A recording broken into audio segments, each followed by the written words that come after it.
नमस्कार, मी विशाल परदेशी।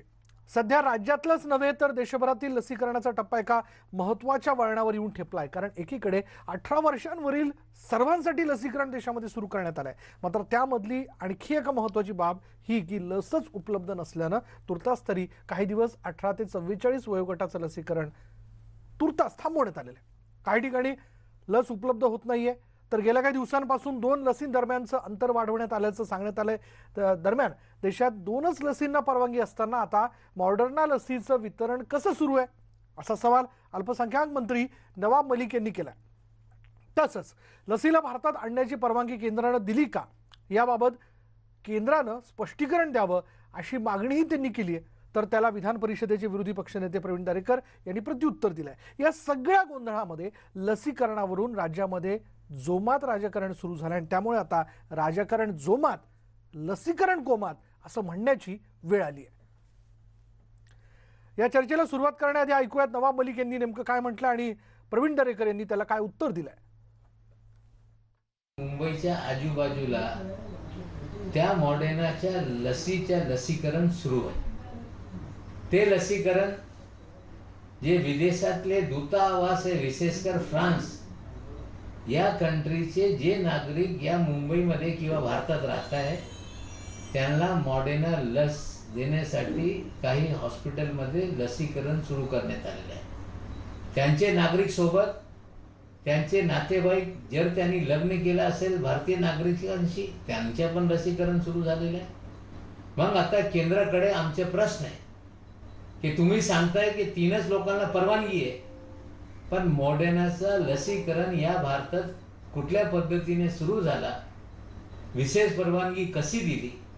नवाब मलिक संशोधक आहेत, ते रोज प्रसार माध्यमांच्या माध्यमातून काहीतरी सनसनाटी सांगायचं असतं। मुळात अजून या लसीच्या संदर्भात डिटेल उपलब्ध नाही आणि माझ्या माहितीप्रमाणे त्या एम्बसीने त्या देशातली त्यांच्या कर्मचाऱ्यांसाठी केलेली व्यवस्था आहे। जर त्या देशातील इथली एम्बसी त्यांच्या कर्मचाऱ्यांची काळजी घेत असेल आणि आम्ही आमच्या इथल्या कर्मचाऱ्यांची, नागरिकांची काळजी न घेता केवळ अशा प्रकारे बोर्ड दाखवत रोज वेळ घालणार असू तर मला वाटतं या सरकारच्या संवेदना कोरोनाच्या निर्मूलनाच्या संदर्भात दिसून येतात।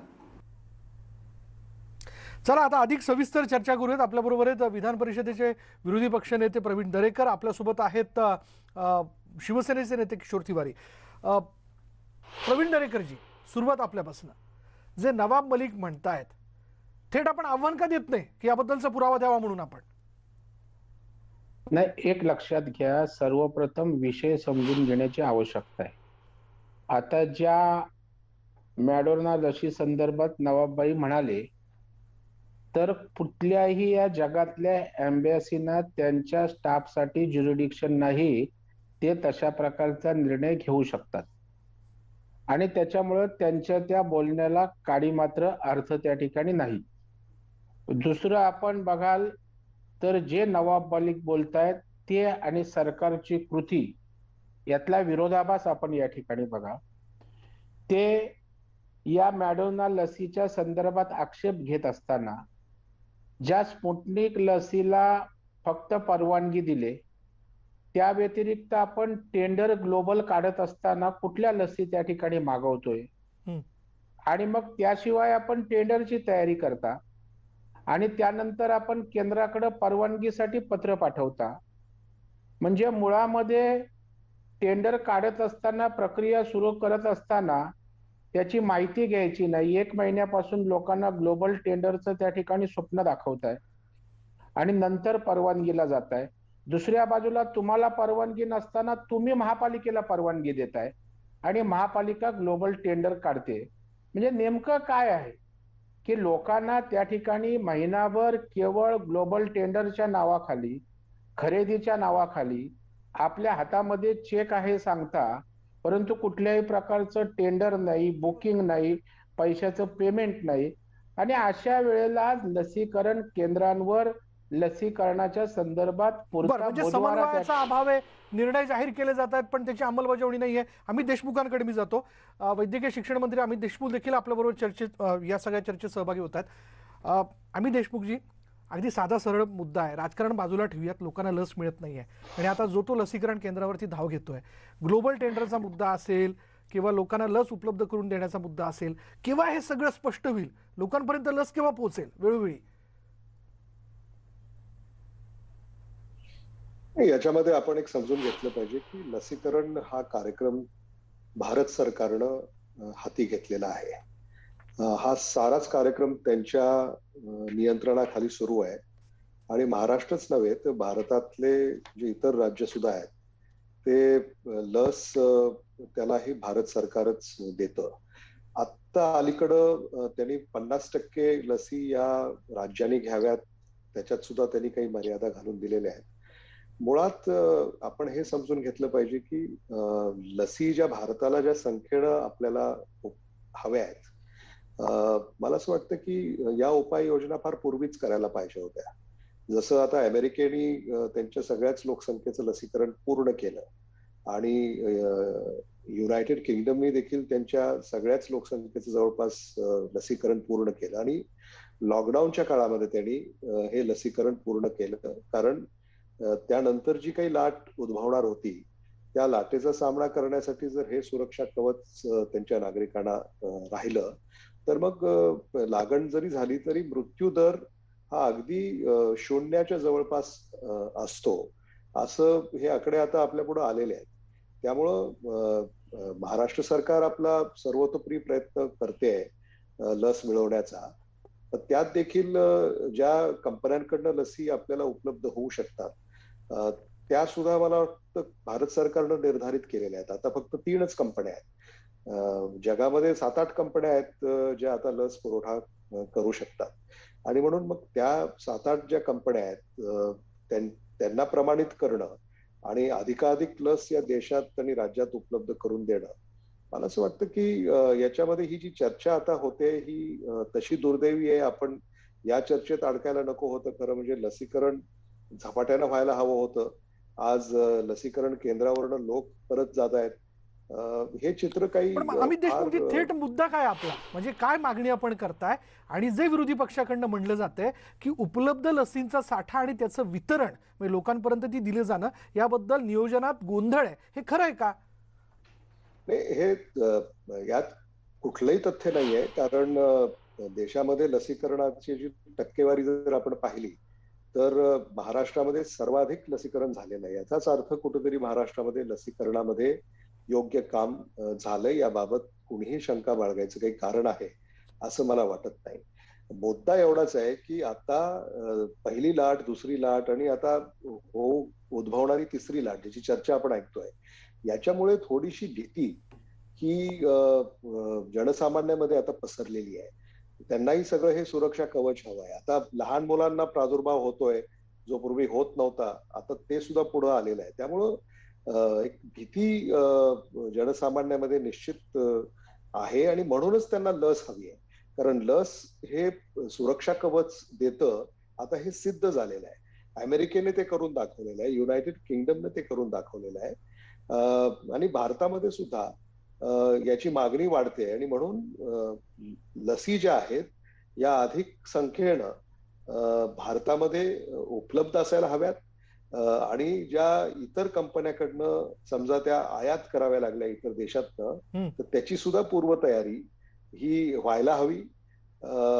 खरं म्हणजे व्हायला हवी होती किंवा पण आज त्याची अंमलबजावणीची वेळ असं आपलं म्हणणं आहे. किशोर तिवारींकडे मला जायचं. किशोर तिवारीजी, प्रवीण दरेकर म्हणतायत की मुख्यमंत्र्यांच्या हातात चेक आहे पण तो चेक ते काही सोडायला तयार नाहीयेत.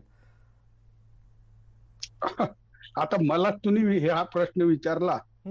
काय झालं की लसी उपलब्ध नाही भारतात. आधार पुनावालांच्या मते तर जूनचा दुसरा आठवडा येईल जेव्हा लसी उपलब्ध होतील.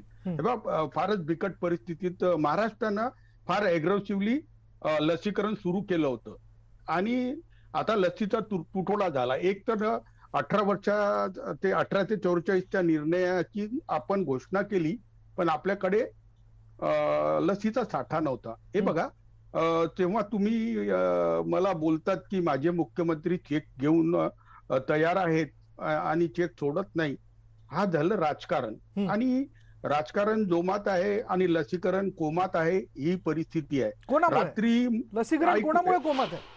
हे बघा हे सगळं नियोजन कोणाचं चुकलं. हम्म. मी सांगतो, पहिले मला एक पूर्ण करू द्या. हम्म. नितीन गडकरी यांनी हात जोडून विनंती केली आहे, देवेंद्र फडणवीस आणि प्रवीण दरेकर मंडळीची एक टोळी आहे, त्या टोळीला, की तुम्ही आहे ना राजकारण करू नका, लोकांना हे आवडत नाहीये. हे बघा, नियोजन चुकलं हे स्पष्ट आहे. आपल्याकडे साठा फार कमी होता. आता आपण म्हणतो की कमर्शियल ऑब्लिगेशन किंवा युनायटेड नेशन किंवा युएनएचे ऑब्लिगेशन. नियोजन राज्याचं चुकलं का केंद्राचं चुकलं? नाही, हे बघा, पूर्णपणे केंद्राचं चुकलंय. कारण राष्ट्रीय कार्यक्रम आहे. ऐकून घ्या ना माझं तुम्ही. महाराष्ट्रात तर आपण 2 कोटीच्या घरात चाललो आहे. आता आपण त्याच्यात प्रोफेशनली एक काम केलं आहे की ज्यांची पहिली लस टोचणं झालं आणि ते ड्यू झाले, अशा लोकांना आपण आज ठेवलं आहे. कारण टीकाकरण केंद्रावर जी झुंबळ आणि त्रास होत होता ते टाळण्यासाठी.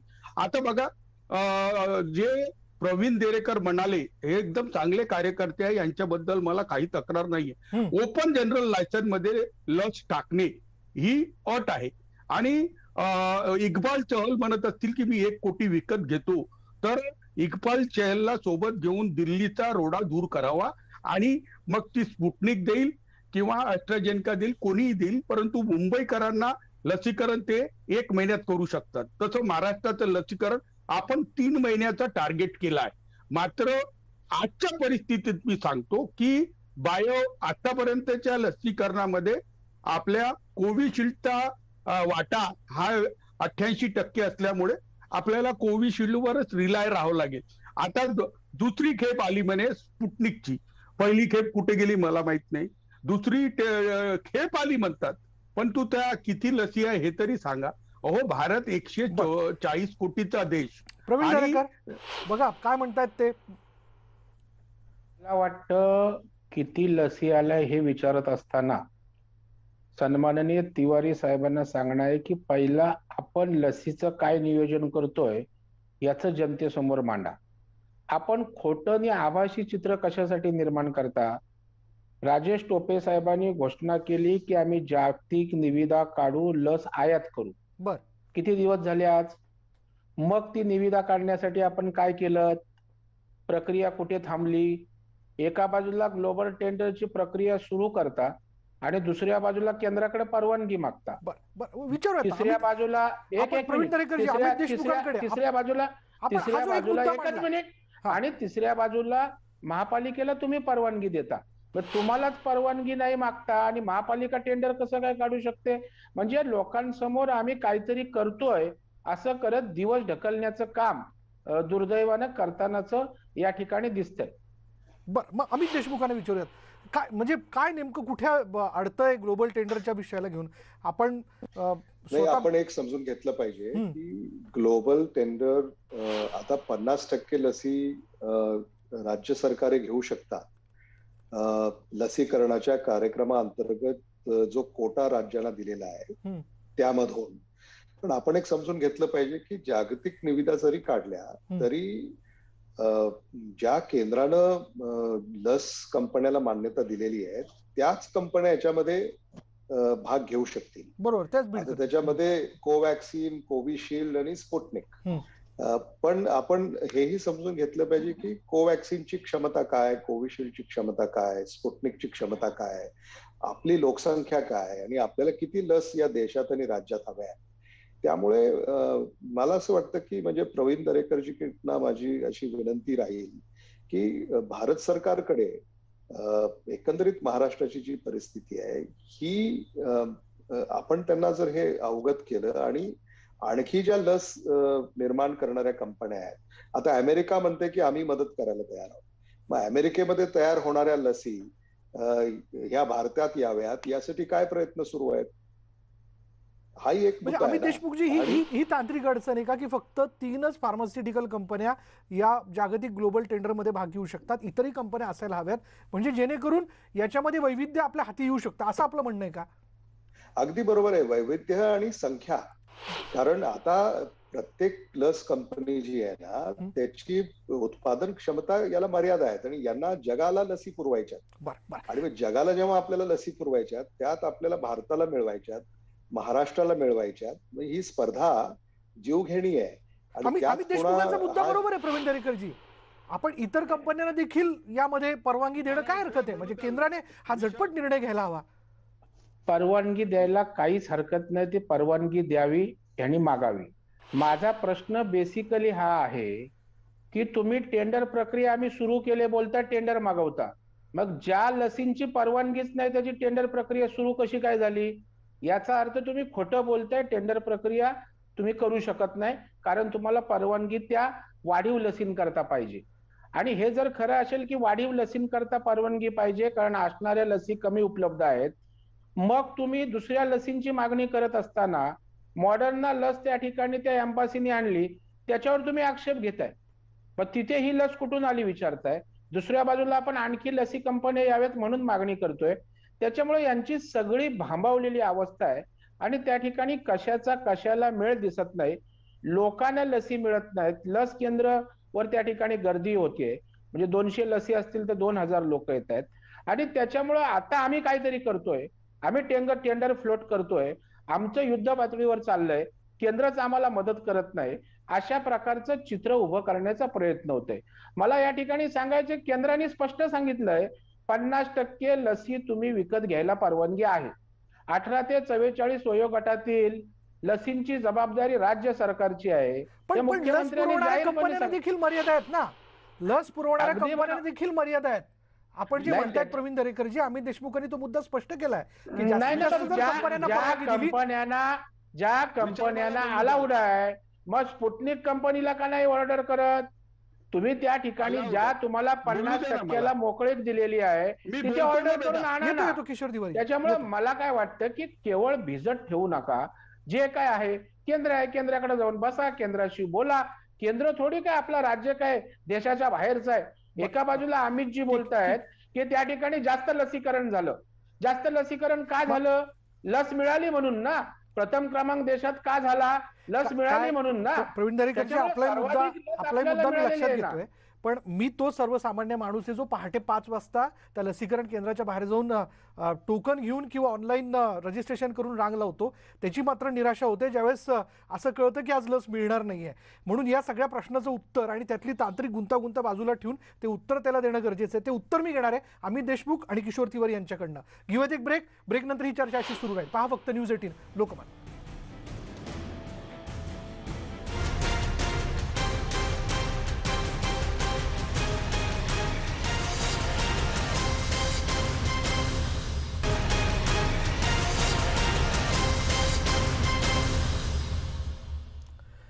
आणि ब्रेक नंतर थेट मी जातोय किशोर तिवारी यांच्याकडे. किशोर तिवारी, मला एवढंच माहिती आहे की मी लसीकरण केंद्रावर जातोय आणि मला लस मिळत नाहीये.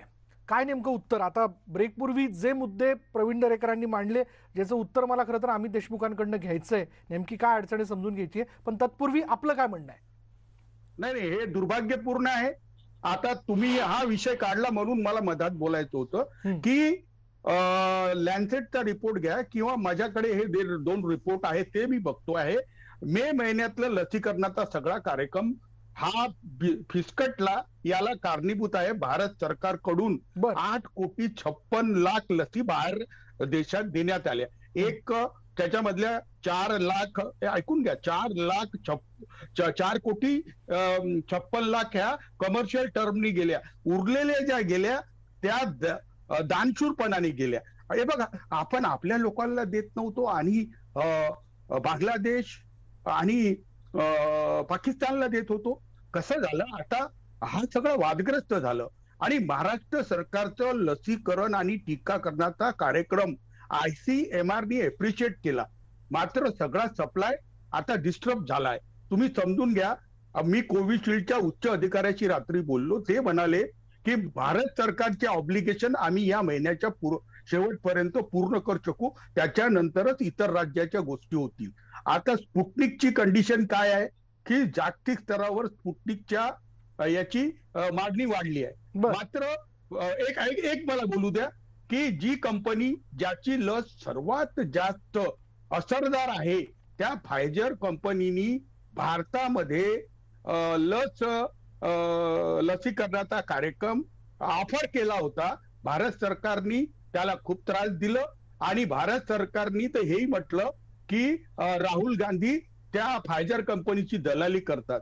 तर लसीकरणाच्या कार्यक्रमाची ऐशी तैशी ही केंद्र सरकारने केली आणि ही लाजिरवाणी गोष्ट आहे की राज्य सरकारवर आता ते त्याचं खापर फोडत आहे. तुम्ही प्रवीण दरेकर, हा विषय मला अमित देशमुखांकडे जायचं. प्रवीण दरेकर, अगदी नाचता येईना अंगण वाकडं. परदेशाला दिलेल्या लसीचं दुःख होतंय. आज परदेशातनं जी मदत आपल्याला वैद्यकीय सामग्री मिळते त्याच्याविषयी काय बोलणार? कतारवरून फ्रान्सवरनं नौकेनं त्या ठिकाणी आपल्याला व्हेंटिलेटर्स आले, ऑक्सिजन येत आहेत, वेगवेगळ्या प्रकारच्या गोष्टी येत आहेत. म्हणजे शेवटी तुम्ही दुसऱ्याला द्याल तेव्हा आपल्याला मिळेल ना.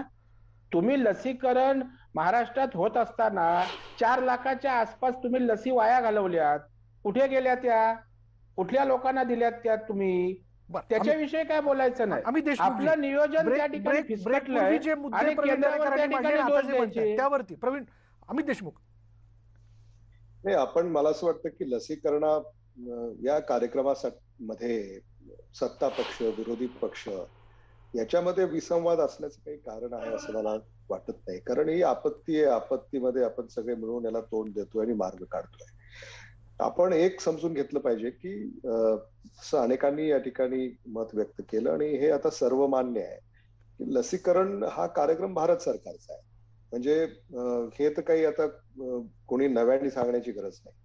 आणि लसीकरण हा कार्यक्रम भारत सरकारचा आहे असं म्हटल्यानंतर देशभरामध्ये लसीकरण हे वेळेत व्हावं, तेच मी मगाशी म्हणालो होतो आणि पुन्हा त्याचा मी पुनरुच्चार करणार आहे की देशभरामध्ये लसीकरण हे झपाट्यानं व्हावं, वेळेत व्हावं, हे उद्दिष्ट भारत सरकारनं आपल्या डोळ्यासमोर ठेवलं. मध्यंतरी तर आपण सगळ्यांनी सुद्धा हे ऐकलं की भारत सरकारने लसीकरणाचा उत्सव आपण साजरा करूया असं देखील आवाहन केलं आणि त्याचं स्वागतच आहे. कारण लसीकरण हे आपल्याला लोकांचे जीव वाचवायचे आहेत, त्यांना सुरक्षा कवच द्यायचं आहे. अमित देशमुख जी एक सांगा ना, काही आर्थिक अडचणी असतील, आपण सन्माननीय मंत्री आहात, आपण मुख्यमंत्र्यांना घेऊन दिल्लीत जाऊन का बसत नाही? जो काही यामध्ये तिढा असेल चर्चा करून सोडवला जाऊ शकतो. कारण वारंवार हा मुद्दा प्रवीण दरेकर मांडताना दिसत आहेत का अजून? म्हणजे नाही, सन्माननीय मुख्यमंत्री उद्धव ठाकरेजी हे 8 दिवसाला 15 दिवसाला प्रधानमंत्री यांच्याशी VC द्वारे चर्चा करतायत, ह्या बैठका होत आहेत. भारताच्या आरोग्य मंत्र्यांच्या बरोबर आमचे आरोग्य मंत्री VC करतायत, चर्चा करतायत. त्यामुळं संवाद हा काही खुंटलेला किंवा थांबलेला आहे असं नाही.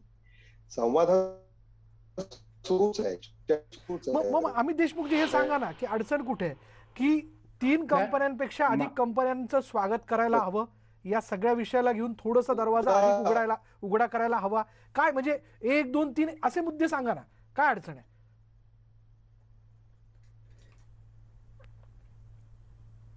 बरं, अमित देशमुखांशी संपर्क आपला तुटलेला आहे, त्यांच्याशी बोलूच. बोला अमित देशमुखजी बोला.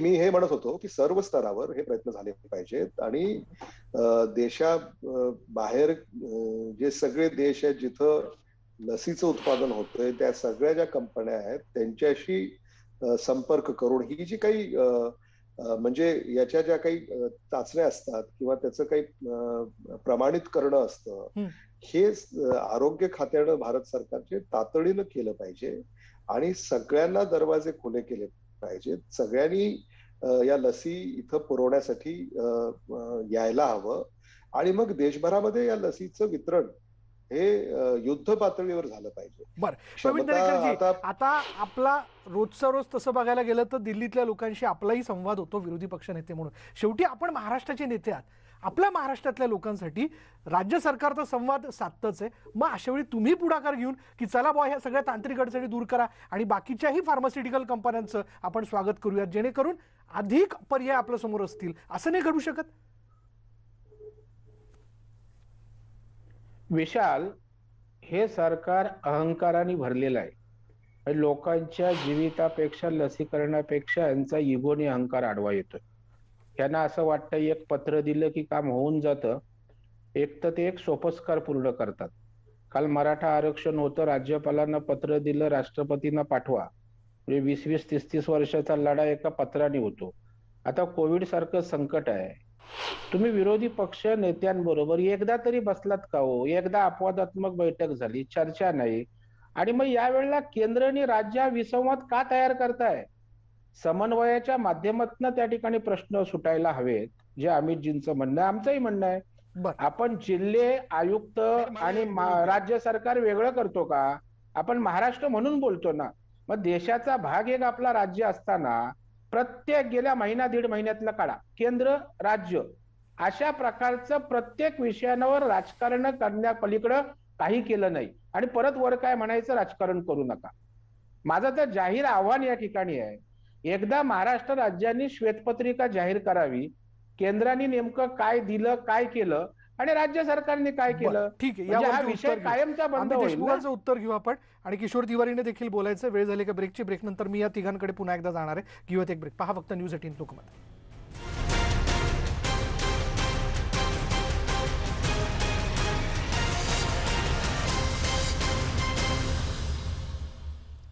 या सगळ्या राजकारणात लसीकरण कोमात जाते का, या विषयाला घेऊन आपण चर्चा करतोय. ब्रेक नंतर माझ्याकडे या सेगमेंटमध्ये 2 मिनिटं आहेत.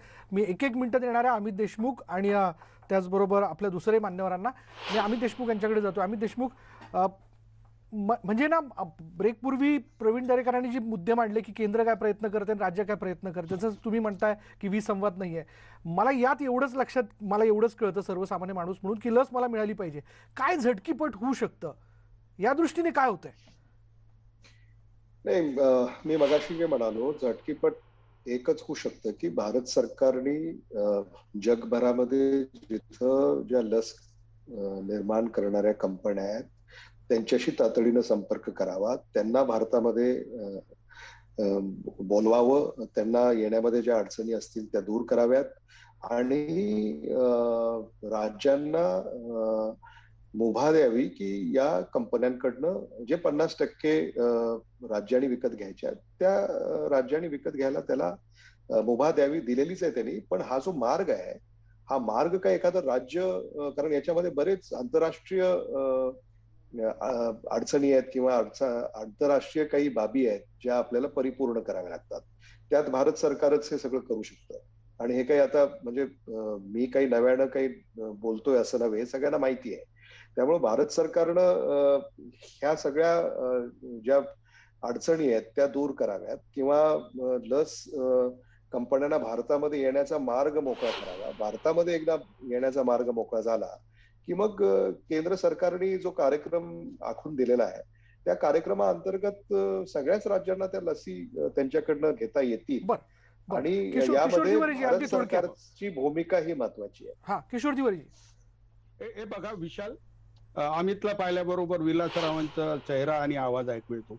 मात्र मी एक बोलतो की प्रवीण दरेकर यांनी जो मुद्दा बोलला की प्रवीण दरेकरांनी हे मुद्दा बोलला की विपक्षाला सोबत घेऊनच ही लढाई लढावी लागेल. तर मी मुख्यमंत्र्याकडे तो निरोप पोहोचवतो. दुसरी मला एक गोष्ट म्हणायची आहे की आज मी नागपूरमध्ये लसीकरणाच्या सेंटरवर गेलो तर तिथे मला सगळ्या पक्षाचे नगरसेवक कार्यकर्ते मिळाले. तर सगळे लोक एक होऊन लढत आहे. जसं नितीनजींनी रेडमीफियरची फॅक्टरी लावली कुठे, वर्ध्याला, ते व्हेंटिलेटर पोचवत आहेत. त्यांनी कॉन्सन्ट्रेटर आणून दिले आहे. आपण सगळे एक मिळून लढत आहोत. मात्र काही नेते हे दोषारोपण करतात आणि वातावरण बिघडवतात. मात्र टीकाकरण आणि लसीकरण मध्ये जर सगळ्याच लोकांना एकाच वेळी देण्याचा विषय येईल तर 12 कोटी लोकांना आपण देऊ शकणार नाही. दोन्ही लसीचंही लसीकरण आता 1 महिन्यात पूर्ण होईल की नाही डाऊट आहे. मात्र स्पुटनिकची आपली चर्चा सुरू आहे, एक गोष्ट. दुसरी गोष्ट, महाराष्ट्रामध्ये लसीकरणाबाबत आरोग्य विभागाची जी टीम आहे ती टीम इतकी चांगली गिअरअप होऊन आहे. आणि एक मी प्रवीण दरेकरांना सांगतो की राजेश टोपे आणि अमित देशमुख यांनी मागील 12 महिन्यात जे काम केलं आणि मुख्यमंत्री जे 24 तास मॉनिटरिंग करत आहे तर आमच्या प्रामाणिकतेवर तुम्ही प्रश्न घेऊ नका. बरं, आम्ही तुमचं असं म्हणणं आहे, प्रश्न महाराष्ट्राच्या उपस्थित जनतेची करू पाठीशी नका. ज्या आहे. तांत्रिक अडचणी आहेत इतर कंपन्यांना देशात बोलवण्याच्या संदर्भात किंवा लसीचा साठा उपलब्ध करून देण्याच्या बाबतीत, त्या अडचणी ज्या आहेत त्या त्वरित बाजूला करा किंवा दूर करा, असं आपलं म्हणणं आहे. घेऊयात एक ब्रेक नंतर मी प्रवीण दरेकरांना वेळ देणार आहे. बघूया प्रवीण दरेकर या मुद्द्याला घेऊन काय उत्तर देत आहेत. पहा फक्त न्यूज 18 लोकमत.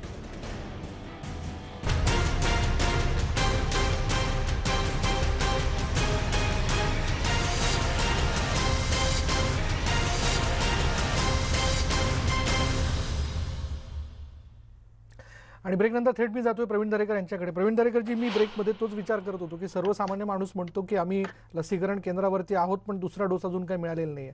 म्हणजे मी हे मान्य करतो की आंतरराष्ट्रीय पातळी, पण या संकट काळात हे सगळं सोपं होऊ शकत नाही का? म्हणजे थोडंसं केंद्राने पुढाकार घेऊन, कारण शेवटी हा प्रश्न सबंध भारतातल्या 136 कोटी जनतेचा आहे. अत्यंत आपलं विशाल म्हणणं रास्ता मी सहमत आहे, परंतु याच्यासाठी समन्वय नको का? मला सांगा, या ठिकाणी राज्याचे मुख्यमंत्री असतील, संबंधित मंत्री एकदा तरी जाऊन दिल्लीमध्ये त्या ठिकाणी बसले का? किंवा केवळ पत्र पाठवलं, मेल पाठवला की त्या ठिकाणी विषय सॉल्व्ह नसतो ना?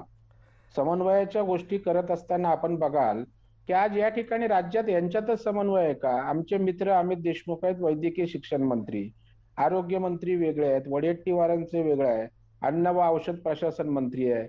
यांच्या भूमिका एकत्रितपणे यायला पाहिजे, परंतु सरकार म्हणूनच त्या ठिकाणी समन्वय नाहीये. नाही, मला प्रत्यक्ष एका प्रवीण दरेकरजी प्रश्नाचं व्हर्च्युअली विशाल- बोलणं होतंय मुख्यमंत्र्यांचं कायम पंतप्रधानांशी. विशाल बोलणं होणं आणि कृती होणं. मला एका प्रश्नाचं आपण उत्तर द्या किंवा अमित देशमुख साहेबांनी द्यावं. पण इतर राज्यांनी त्या ठिकाणी लसीच्या बुकिंग केल्या, पैसे पेमेंट केले, ती राज्य आहेत, ती एक राज्य सरकार म्हणून काम करतायत. मग आपण केवळ चेक हातात घेऊन बसणार आहोत का? आपण किती बुकिंग केल्या, द्या ना राज्यातल्या जनतेला त्या ठिकाणी आकडा. तुम्ही केंद्राने दिलेल्या लसीमध्ये आम्ही जास्ती लसीकरण केलं, पुन्हा केंद्राकडे बोट दाखवायला मोकळे. बरं, मग आम्ही राज्य देशमुखजी, सरकार दिल्लीत म्हणून जाऊन आपण बसायला काय आकस आहे का? बरं, काही आम्ही कमी पण आहे यायला जसं तयार म्हणताय आहोत विरोधी ना. पक्ष. तुम्ही किती वेळा राजेश विरोधी पक्ष टोपेजी किती विरोधी पक्ष नेते वेळा राजेश- किती वेळा अमितजी विरोधी राजेश- पक्ष नेत्यांना अमितजी फक्त एकच मिनिट, विरोधी पक्ष नेते देवेंद्र फडणवीस पण या राज्याचे 5 वर्ष मुख्यमंत्री राहिले. दोन्ही विरोधी पक्ष नेत्यांना एकदा तरी चर्चेला बोलवलं का हो?